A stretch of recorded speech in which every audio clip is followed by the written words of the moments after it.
Tapi keluarga Mo Yun tidak bisa bebas adalah kota yang netral.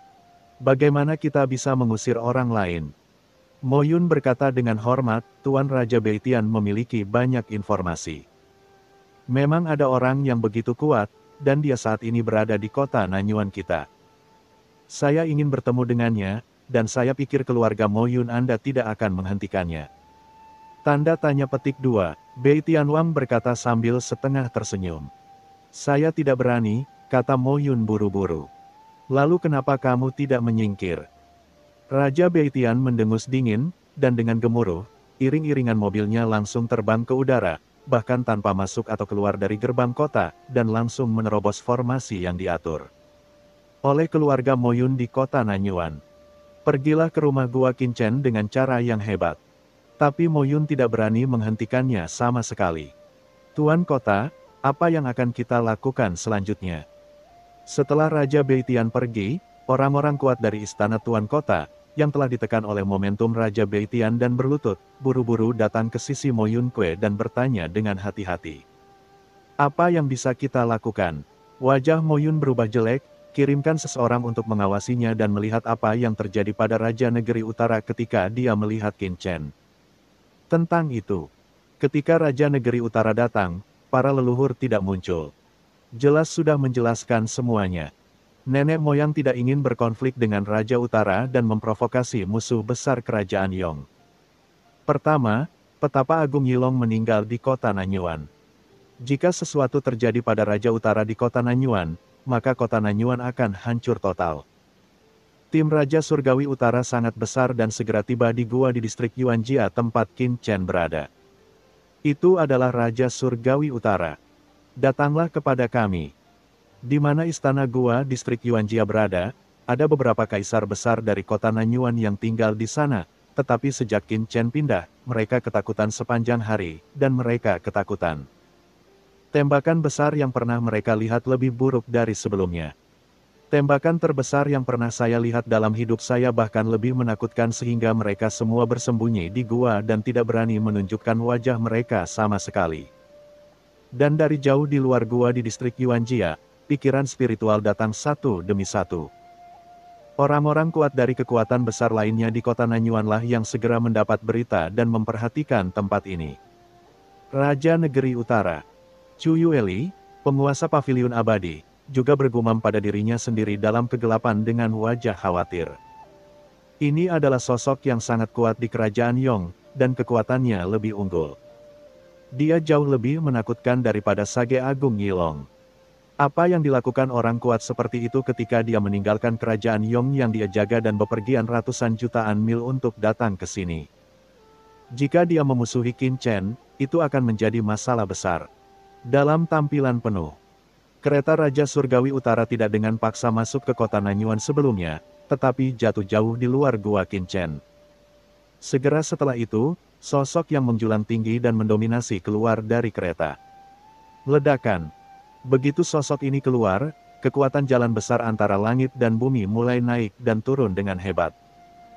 Seolah-olah mereka terjun ke dalam tumpukan mayat dan lautan darah pasukan yang bertempur di depan mereka, dengan niat membunuh yang membubung ke langit, sungguh mengerikan. Raja Tianbei yang luar biasa. Dengan niat membunuh yang begitu besar, berapa banyak nyawa yang bisa dia ambil di tangannya. Bab 5814. Pemberian hadiah. Bahkan di kehampaan yang tak berujung, semua orang masih bisa merasakan jurang niat membunuh yang mengerikan seperti gunung di Raja Tianbei. Seperti gunung yang mencapai langit yang hanya bisa dilihat dari kejauhan. Kesadaran spiritual Raja Tianbei melirik banyak aura yang tersisa di sekitarnya, tersenyum mengejek, mengabaikannya. Dan berjalan selangkah demi selangkah keluar gua di distrik Yuanjia di bawah pengawasan semua orang. Gua No. 6199, distrik Yuanjia. Raja Tianbei melihat ke gua di depannya, dan di depan semua orang, dia melengkungkan tangannya, dan pada saat yang sama, suara keras langsung menyebar. Raja Tianbei dari kerajaan Yong, datanglah mengunjungi teman suci Qin Chen. Raja Tianbei tampak serius dan menunggu dalam diam.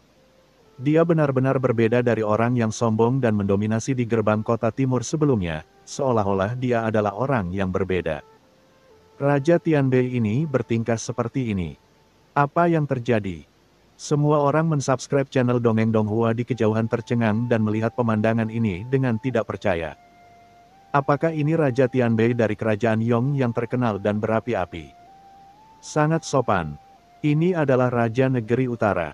Di kejauhan, Mo Yun juga memperhatikan tempat ini secara diam-diam. Melihat ini, wajahnya langsung memerah. Semakin dia menghormati Qin Chen menunjukkan tintanya ke arahnya di gerbang kota timur. Benci, Mo Yun mengertakkan gigi, matanya dingin, tapi dia tidak berani melakukan apapun. Di Gua 6199, Distrik Yuanjia. Di aula utama, panggilan. Napas yang menakutkan menyembur keluar, dan Qin Chen, yang sedang mundur, perlahan membuka matanya. Ada cahaya mengerikan yang melonjak di pupilnya, seolah-olah dunia sedang terbuka, yang mengejutkan. Hampir 60 juta kristal kaisar semuanya dikonsumsi hanya dalam setengah bulan. Qin Chen menghela nafas dalam diam saat dia melihat sisa kristal kaisar yang tak terhitung jumlahnya di depannya berubah menjadi abu dan sedikit aura jalan menghilang. Tidak cukup. Qin Chen merasakan kekuatan kaisar melonjak di tubuhnya, dengan ekspresi pahit di wajahnya. Sebenarnya agak berbeda. Sial, apakah kamu pecundang? Dia awalnya berpikir bahwa 60 juta kristal kaisar ini akan memungkinkan dia untuk secara langsung mencapai puncak mendiang kaisar dan sepenuhnya mengkonsolidasikan budidayanya. Namun, ketika tiba waktunya untuk menyerapnya, Qin Chen menemukan kengerian dari tubuh Tao yang sempurna seperti jurang maut. Jika Anda mengisi terlalu banyak kristal kaisar, itu akan seperti batu yang tenggelam ke laut, tanpa menimbulkan guncangan apapun. Namun, setidaknya alam kaisar tahap akhir telah dikonsolidasikan dan distabilkan untuk sementara. Jika ada lebih banyak kristal kaisar nanti, saya bisa melangkah lebih jauh. Pikir Qin Chen dalam hati tidak lagi seperti dulu. Sangat sia-sia ketika saya pertama kali menerobos, dan saya telah membuat terlalu banyak kemajuan. Berpikir dalam benaknya, Qin Chen melihat melalui kehampaan dan melihat Raja Tianbei di luar gua. Jadi dia langsung mengirim pesan ke Saroye, "Saroye, tolong keluar dan sapa dia." Dewa perang kerajaan Yong, dia sangat penasaran dengan kedatangan pihak lain. Saroye, yang sebelumnya tidur dalam pengasingan, telah terganggu oleh keheningan. Dia merasakan transmisi suara Qin Chen dan buru-buru berkata, "Ya, Tuan." Melihat ke pintu yang tidak bergerak. Raja Tianbei hanya berdiri diam di sana, tidak sabar atau tidak sabar. Tapi tentara Shen Wei di belakangnya tidak bisa menahannya. Sebagai pengawal pribadi Raja Tianbei, Master Top dipilih dari orang-orang kuat yang tak terhitung jumlahnya di kerajaan Yong. Masing-masing dari mereka adalah orang kuat di bidang bintangnya masing-masing. Tuan Raja Tianbei menderita ketidakadilan seperti itu. Kecuali penguasa kerajaan Yong, tidak ada yang bisa membuat Raja Tianbei menunggu. Segera, dua pemimpin tentara Shen Wei melangkah maju dengan kilatan di mata mereka dan hendak bertanya. Raja Tianbei tiba-tiba menoleh, matanya yang tajam menusuk mata mereka berdua seperti dua pedang dewa, dengan peringatan. Mereka sangat terkejut sehingga mereka segera mundur selangkah, berlumuran keringat. Mencicit, pada saat ini, pintu gua di depan Raja Tianbei akhirnya terbuka. Sesosok tubuh besar keluar dari sana, itu adalah Saroye. Raja Tianbei dari kerajaan Yong. Dia memandang Raja Tianbei dari atas ke bawah. Aura mendominasi dan membunuh yang terpancar dari pria ini membuatnya merasa ketakutan. Namun, ekspresi Saroye tidak goyah sama sekali, dan bahkan menunjukkan sedikit ketidaksenangan. Dia baru saja menerobos mundurnya kaisar tahap akhir, dan setengah dari kakinya telah melangkah masuk. Pada saat kritis, tiba-tiba Raja Bei datang berkunjung dan tiba-tiba menghentikan kultivasinya. Jika bukan karena orang ini, aku akan mampu menerobos ke kaisar tahap akhir 1 hari sebelumnya. Wajah Saroye sama tertekannya dengan dasar pot. Itu benar, Raja Tianbei sedikit menangkupkan tangannya dan merasakan ketidaksenangan di mata Saroye. Dia terkejut di dalam hatinya. Di saat yang sama, dia juga diam-diam melihat ke pihak lain dengan hati-hati. Saat melihat ini, dia tiba-tiba terkejut. Penampakan Jeroza ini hampir sama dengan Saroye yang tercatat dalam intelijen kerajaan Yong. Mungkinkah binatang ini benar-benar Saroye, salah satu pewaris klan Komodo.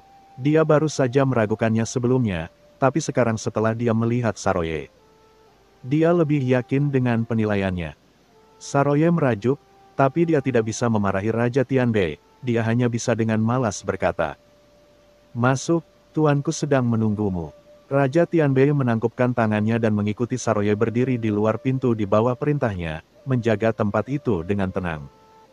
Masing-masing dari mereka kuat, seperti lembing, mampu memblokir ribuan pasukan. Memasuki gua, Raja Tianbei melihat sekeliling dan menemukan bahwa gua itu cukup biasa. Itu hanyalah gua standar kota Nanyuan. Apakah ini pelayan dari teman suci Qin Chen? Atau pelayan yang menghangatkan tempat tidur? Mengapa kamu tinggal di bawah tanah? Raja Tianbei tertegun, tetapi tanpa berpikir atau menyelidikinya, dia mengikuti Saroye ke aula di depan. Tuan, Raja Tianbei telah tiba. Saroye tersenyum pada sosok di aula. Raja Tianbei mengangkat kepalanya, dan dia langsung melihat sesosok tubuh duduk bersila tidak jauh dari sana, dan pupil matanya tiba-tiba menyusut. Aura yang sangat menakutkan. Dia layak menjadi orang yang membunuh Sage Agung Yilong. Dia jelas merupakan tubuh Daois yang tak terbatas. Raja Tianbei bisa merasakan aura agung dan perkasa di tubuh Qin Chen, seolah tak ada habisnya. Ada 3 jenis Taoisme, tubuh Dao biasa, tubuh Dao lengkap, tubuh Dao tak terbatas. Di Laut Kosmik Selatan, tubuh besar yang lengkap sudah menjadi batas yang dapat dicapai oleh banyak kaisar besar, sedangkan tubuh besar yang tak terbatas sangatlah langka. Bahkan di seluruh lautan kosmik, dia sendiri adalah tubuh Dao tak terbatas, itulah sebabnya dia mencapai reputasi seperti itu. Dia adalah salah satu orang terkuat di Laut Semesta Selatan, di bawah 1 orang di kerajaan Yong dan di atas 10.000 orang. Sekarang, aura bergelombang yang secara tidak sengaja keluar dari tubuh Qin Chen membuatnya diam-diam merasa ketakutan. Ini bukanlah hal yang paling penting. Yang paling penting adalah jejak waktu di tubuh Qin Chen sangat sedikit. Usia dan tahun pelatihannya jauh lebih sedikit daripada yang lain. Raja Tianbei dari kerajaan Yong, saya telah bertemu dengan teman suci Qin Chen. Raja Tianbei diam-diam ketakutan dan pada saat yang sama menundukkan tangannya kepada Qin Chen. Raja Tianbei Senior, Anda sangat sopan. Saya sudah lama mendengar nama Raja Tianbei Senior sebagai dewa perang. Silakan duduk. Qin Chen tersenyum tipis. Dia bisa merasakan aura mendominasi yang terkandung dalam tubuh Raja Tianbei seperti gunung berapi yang bergelombang dan akan meletus, tersembunyi di tepian yang tak berujung. Sosok puncak tingkat kaisar absolut ini setara dengan 4 ahli tingkat kaisar besar di dunia bawah. Saya tidak tahu seberapa kuatnya naga Sage Agung Nai. Yang paling mengejutkan Qin Chen adalah aura pembunuh di Tianbei Wang hari ini, meskipun sengaja ditahan, masih solid dan mengandung perubahan yang tak terhitung jumlahnya. Pemahaman orang ini tentang jalan niat membunuh mungkin dekat dengan pemahaman saya ketika saya berada di dunia bawah sebelum menerobos Kaisar Agung. Qin Chen diam-diam terkejut. Meskipun dia hanya berada di puncak detasemen di dunia bawah dan bahkan bukan seorang kaisar yang hebat, dia telah memperoleh warisan niat membunuh laut mati dari Kaisar Dewa. Meskipun karena keterbatasan budidayanya, dia tidak dapat sepenuhnya memahaminya. Itu bukanlah sesuatu yang bisa dibandingkan dengan kaisar besar biasa. Hal ini menunjukkan teror Raja Tianbei. Saroye, sajikan anggurnya. Raja Tianbei duduk, dan Saroye segera menyajikan sepiring buah dan anggur berkualitas secara langsung. Terima kasih. Raja Tianbei tidak berani mengabaikannya, bahkan berterima kasih kepada Saraya. Jika Saraya benar-benar pewaris klan Komodo, dia tidak akan sanggup menanggungnya. Tolong, Qin Chen mengambil gelas anggur. Raja Tianbei juga mengisi cangkirnya sendiri dan berkata, silakan. Petik 2. Anggur kental masuk ke tenggorokannya, dan Raja Tianbei terkejut. Anggur ini terlalu biasa. Minuman saya rata-rata. Saya harap senior Raja Tianbei tidak keberatan, kata Qin Chen sambil tersenyum. Meskipun dia telah berlatih sebelumnya, pikiran spiritualnya menutupi dunia. Secara alami, dia tahu bahwa Raja Tianbei cukup menghormatinya. Qin Chen secara alami tahu bagaimana menghormati yang tua dan mencintai yang muda. Di mana itu? Raja Tianbei menangkupkan tangannya dengan kekaguman di wajahnya. Qin Shengyu sangat kuat, tapi dia tinggal di gua yang biasa dan menikmati minuman biasa. Saya mengagumi kemauan kuat dan perbuatan baiknya. Tidak sembarangan. Saya bertanya-tanya mengapa senior Raja Tianbei datang ke sini kali ini. Qin Chen tersenyum sedikit dan langsung ke pokok permasalahan. Sebelum saya datang ke kota Nanyuan, saya mendengar tentang nama Qin Shengyu. Untuk melindungi masyarakat kota Nanyuan, Qin Shengyu mengabaikan risiko menyinggung masyarakat naga hitam dan secara pribadi membunuh pemimpin ketiga masyarakat naga hitam, Yang Agung Sagelong. Ini adalah tindakan yang terpuji dan terhormat. Aku sangat mengagumimu. Raja Tianbei menghela nafas. Saroye, yang berdiri di samping dan menunggu, menatap Raja Tianbei, merasa bingung. Dikatakan bahwa Raja Tianbei dari kerajaan Yong mendominasi seperti guntur, dan dia adalah dewa perang abadi dari kerajaan Yong. Mengapa dia begitu suka menyanjung? Raja Tianbei berdiri dengan ekspresi serius di wajahnya, bukan hanya saya, tetapi saya, penguasa kerajaan Yong, juga mengetahui masalah ini. Setelah mendengar ini, saya sangat terbuka kepada Qin Shengyu, jadi saya secara khusus mengirim saya di sini dan memerintahkan saya untuk memberikan hadiah kepada orang suci itu. Petik 2. Bab 5815. Reruntuhan semua dewa. Qin Chen juga terkejut. Penguasa kerajaan Yong memberinya hadiah. Raja Tianbei membalikkan tangannya dan mengeluarkan sebuah kotak kayu cendana ungu. Kotak kayu cendana ungu itu sangat jernih, seperti batu giok ungu yang sempurna, mekar dengan cahaya ungu yang indah. Di dalamnya, sepertinya ada cahaya redup yang beredar. Kotak kayu cendana ungu. Mata Saroye berbinar. Benda ini sebenarnya terlihat seperti kayu, namun sebenarnya bukan kayu. Ini adalah sejenis batu giok spiritual yang berasal dari kedalaman langit berbintang. Benda ini dibuat dengan menyerap cahaya ilahi selama ribuan tahun dan memiliki efek melindungi berbagai benda spiritual. Kotak kayu cendana ungu ini mungkin bernilai ratusan kristal kaisar. Saroye berasal dari marga Komodo dan berpengetahuan luas. Ia mengetahui secara mendalam bahwa harta karun yang dapat disimpan dalam kotak kayu cendana ungu ini tentunya merupakan harta karun kelas atas. Begitu Raja Tianbei mengangkat tangannya, kotak giok itu terbang ke arah Qin Chen. Qin Shengyu, tolong buka dan lihat. Qin Chen membuka kotak giok dan melihatnya. Ada batu kasar berwarna putih jernih yang disimpan di dalam kotak giok. Ada urat rumit yang tak terhitung jumlahnya di dalam batu kasar putih ini. Batu di permukaannya memiliki kilau yang tertahan, dan itu bahkan menyebabkannya kekosongan di sekitarnya bergetar dan berputar. Menghadirkan penampilan yang aneh dan ganjil. Samar-samar, Qin Chen sepertinya melihat dunia terus berkembang dan muncul di ujung kehampaan. Qin Chen juga merasakan rasa keakraban di atas batu aslinya. Ini dia, Qin Chen diam-diam bertanya-tanya, aura ini sangat dekat dengan aura yang dia rasakan dari pohon suci Wukong di tangan Rona. Tampaknya berasal dari sumber yang sama. Saint Friend Qin Chen segera menutupnya kotak. Oke. Saat ini, Beitian Wanglian berkata, ini adalah benda spiritual luar angkasa yang diperoleh pemimpin keluarga saya dari alam rahasia khusus di lautan alam semesta. Benda ini berisi kekuatan ilahi luar angkasa khusus dan harus disimpan dalam warna ungu kotak giok roh cendana. Hanya dengan cara ini pembuangan kekuatan sucinya dapat ditunda.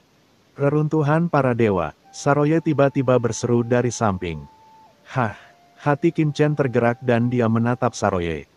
Tuan, reruntuhan 10.000 dewa ini adalah salah satu alam rahasia di Laut Kosmik. Dikabarkan bahwa ada warisan setingkat kaisar dewa di dalamnya. Ini adalah tempat tersisa di mana banyak orang kuat bertempur di zaman kuno kali. Saroye berkata buru-buru. Warisan dari kaisar dewa. Mata Qin Chen berbinar. Kaisar ilahi, yang termasuk dalam alam legendaris di lautan alam semesta, telah mencapai ujung jalan dan merupakan eksistensi tertinggi. Faktanya, masyarakat umum tidak tahu banyak. Di mata mereka, orang kuat seperti Beitian Wang sudah menjadi batas dunia ini. Adapun monster tua seperti penguasa kerajaan Yong yang telah hidup selama ratusan juta tahun, mereka hanya di antara legenda. Bahkan beberapa pemimpin tertinggi di kerajaan Yong Kaisar Agung belum pernah melihat pemimpin kerajaan Yong seumur hidupnya. Karakter seperti itu hanyalah sebuah legenda. Namun untuk karakter seperti Raja Utara dan Saroye, Kaisar Ilahi bukanlah sebuah legenda, melainkan sesuatu yang dapat disentuh semua orang. Dengan kekuatan teman suci Qin Chen, saya harus memiliki pemahaman tentang reruntuhan para dewa. Benda spiritual luar angkasa ini tidak hanya memiliki fungsi untuk memahami kekuatan ruang, tetapi juga merupakan kunci menuju reruntuhan para dewa. Bei Tianwang tersenyum, berkata, teman Qin juga mengetahui bahwa di zaman kuno Laut Semesta Selatan kita, ada pembangkit tenaga listrik luar angkasa bernama Kaisar Mikong. Pencapaian luar angkasa orang ini begitu dalam sehingga dia mencapai puncak. Namun nyatanya, Kaisar Mikong ini hanyalah seorang kaisar tahap akhir biasa. Hanya saja alasan transformasi seperti itu adalah setelah menghabiskan seumur hidup dan mengalami pertemuan tak terduga setelah memasuki reruntuhan para dewa, Raja Bei Tian berkata dengan tulus. Kepala keluargaku tidak, saya tidak tahu asal-muasal Qin Shengyu, jadi dia juga tidak tahu. Apa sebenarnya yang dibutuhkan Shengyu Qin? Harta, teknik rahasia, atau senjata biasa mungkin bukan yang diinginkan Shengyu Qin, jadi saya meminta saya untuk membawa ruang ini secara spiritual. Objek dari reruntuhan 10.000 dewa. Saya mendengar bahwa Shengyu Qin berada di jalur luar angkasa. Pencapaiannya luar biasa, tidak peduli apapun, objek spiritual luar angkasa ini pasti akan bermanfaat bagi budidaya Qin Shengyu di masa depan, Bei Tianwang dijelaskan secara rinci. Terima kasih banyak, Tuan Yong, atas kebaikan Anda. Tuan dan senior Bei Tianwang tertarik. Qin Chen berkata sambil menyimpan kotak giok, saya akan menerima barang ini. Saya juga berharap senior Raja Bei Tian akan berterima kasih kepada Tuhan Yong untukku. Harta lainnya, Qin Chen mungkin dia tidak peduli. Tapi Qin Chen pasti tidak akan peduli dengan objek spiritual spasial yang bisa pergi ke reruntuhan para dewa. Menurut apa yang pernah dikatakan Kaisar kuno senior, reruntuhan 10.000 dewa ini sebenarnya berasal dari garis keturunan yang sama dengan jalan abadi kuno. Akhir dari reruntuhan 10.000 dewa adalah jalan abadi kuno, dan reruntuhan 10.000 dewa ini sebenarnya adalah bagian dari jalan abadi kuno. Berdirilah di depanku. Jika aku ingin pergi ke jalan abadi kuno di masa depan, inilah tempat yang harus aku lewati, kata Qin Chen dalam hati.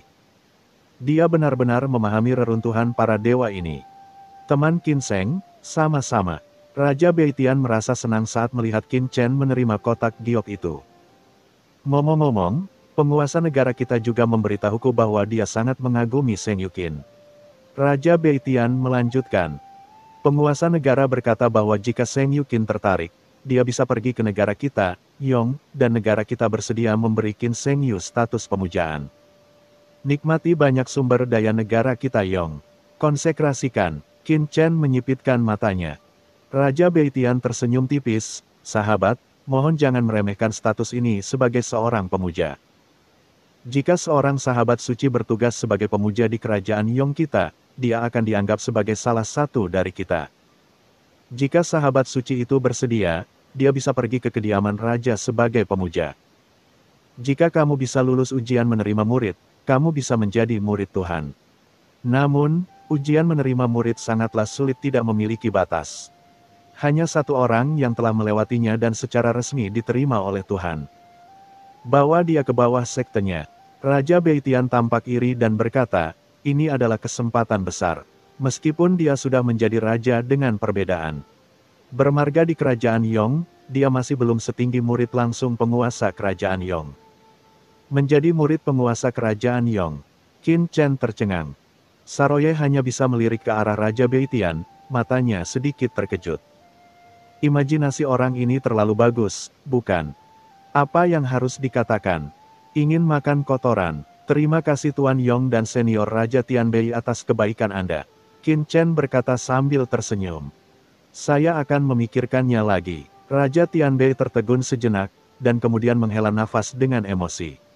Saya kasar, tapi kondisi kerajaan Yong sebelumnya selalu terbuka untuk Qin Shengyu. Setelah mengatakan itu, Raja Tianbei menatap tajam ke arah Qin Chen, murid langsung penguasa Yong. Siapa di Laut Semesta Selatan ini yang rela menyerah seperti itu sebuah peluang. Asal-usul Qin Chen di depannya mungkin lebih menakutkan dari yang dia bayangkan. Magang, saya telah didukung oleh Kaisar kuno senior dan Kaisar Dewa Pembunuh terbalik senior. Apa yang bisa penguasa kerajaan Yong ajarkan kepada saya? Qin Chen tahu betul bahwa meskipun penguasa kerajaan Yong adalah sosok paling menonjol di alam semesta Selatan Si, dia ingin mengajari diri sendiri mungkin tidak banyak membantu. Tapi bagaimanapun juga, dia tetap menerima kebaikan penguasa kerajaan Yong. Ngomong-ngomong, sahabat suci Qin, aku punya permintaan yang tidak baik. Aku ingin tahu apakah aku bersungguh-sungguh. Pada saat ini, Raja Tianbei tiba-tiba menggosok tangannya dan berkata, "Oh," Qin Chen menoleh. "Saya berbasis di kerajaan Yong dan telah melakukan perjalanan ke Laut Semesta Selatan. Saya bahkan pergi ke Laut Semesta ketika saya masih muda. Konon teman suci itu sangat kuat. Saya ingin tahu apakah kita bisa belajar dari satu sama lain." Raja Tianbei berkata dengan malu. Dia hanya menyebutkannya sekarang karena dia takut jika dia menyebutkannya secara langsung ketika dia masuk, Qin Chen akan mengira dia bermusuhan. Sparring. Qin Chen melirik Raja Tianbei dan sekilas tahu bahwa dia adalah seorang idiot seni bela diri. Oke. Qin Chen mengangguk. Dia juga ingin bertarung melawan kaisar tingkat tertinggi di Laut Alam Semesta Selatan untuk merasakan level lawannya dibandingkan dengan Sage Agung Yilong atau Kaisar Netherworld. Di sini, Qin Chen melangkah maju dan datang ke tengah aula. Raja Tianbei tertegun dan berkata, "Teman Qin Sheng, mengapa kamu tidak mencari tempat yang lebih luas, kalau-kalau guamu rusak?" "Haha, tidak masalah." Qin Chen langsung tertawa. Melihat ini, Raja Tianbei hanya bisa menggelengkan kepalanya, berpikir jika dia menyampaikan berita itu, dia hanya akan memberi Qin Chen gua baru dan lebih besar. "Tolong, teman Qin Sheng," kata Raja Tianbei dengan tenang. "Tolong." Qin Chen memandang pihak lain sambil tersenyum. Sebuah pedang tiba-tiba muncul di tangan Raja Tianbei. Pedang ini sangat kuat dan besar. Begitu muncul, aura mendominasi yang tak ada habisnya naik ke langit kehampaan dan menelan langit dan bumi. Raja Tianbei sebelumnya tenang dan anggun, tetapi sekarang ketika dia menjadi serius, niat dan aura membunuh yang mengerikan itu seperti badai. Langsung menutupi seluruh gua dan mengubahnya menjadi alam yang menakutkan. Momentum ini, Saroye sangat meremehkan Raja Tianbei, tapi sekarang matanya menjadi sedikit serius. Kekuatan mengerikan seperti itu bisa dibandingkan dengan ayahnya. Ini adalah dewa pembunuh yang nyata, jelas bukan jenis raja yang mewah tinju dan kaki bersulam. "Teman Qin Sheng, saya akan mengambil tindakan." Raja Beitian mengingatkan. Wow! Saat berikutnya, sungai pisau hitam legam yang besar muncul tepat di kehampaan, menebas ke arah Qin Chen. Karena ini hanya pertandingan tanding, tidak ada pihak yang melepaskan kekuatan kaisar puncak di tubuh mereka. Mereka hanya menggunakan pemahaman mereka tentang hukum jalan besar untuk menyerang. Tapi ketika putaran cahaya pedang ini muncul di depan Qin Chen, serangan dan niat membunuh yang terkandung di dalamnya langsung menyelimuti segala arah seperti berlalunya waktu. Ledakan. Qin Chen merasa seolah-olah ada cahaya pedang gelap di mana-mana di depannya, tumpukan mayat dan lautan darah di mana-mana, lampu pedang yang tak terhitung jumlahnya menjerit tajam di kehampaan. Hampir merobek ruang. Selain itu, lapisan niat membunuh tidak ada habisnya, secara langsung menekan jiwa Qin Chen. Dalam pedang ini, tidak hanya ada serangan fisik, tapi juga tekanan mental. Dalam sekejap, cahaya pedang ini telah menyentuh kulit Qin Chen. Luar biasa. Qin Chen langsung merasa bahwa kekuatan mengerikan yang terkandung dalam cahaya pedang ini 10 kali lebih kuat daripada naga Sage Agung. Tapi dia berdiri di sana tanpa bergerak, tapi pada saat cahaya pedang hendak mengenai dia, dua jari tangan kanannya tiba-tiba keluar. Engah. Pisau ini langsung tersangkut di jari Qin Chen, dan energi pisau yang menakutkan menembus, dan sehelai rambut di punggung jarinya dipotong begitu keras hingga muncul retakan.